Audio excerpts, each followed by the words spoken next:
আর মাত্র মাসখানেকের অপেক্ষা আর তারপরেই শুরু হয়ে যাবে আইপিএল এর মহরণ। মেগা টুর্নামেন্টের 18তম সংস্করণের প্রথম ম্যাচেই গতবারের চ্যাম্পিয়ন কলকাতা নাইট রাইডার্সের মুখোমুখি হচ্ছে রয়্যাল চ্যালেঞ্জার্স বেঙ্গালুরু।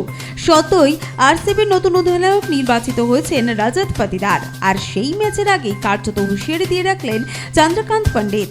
কেকেআর এর প্রধান কোচ চন্দ্রকান্ত পণ্ডিত, তিনি অধিনায়ক রজত পাতিদারের বিষয়ে অবগত। তার খুঁটিনাটি, দুর্বলতা, শক্তিশালী পক্ষ সবই জানেন।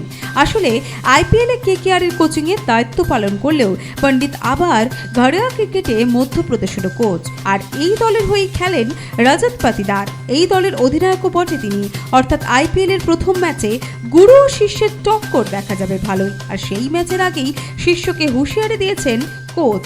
Bureau report, Nobel Bangla.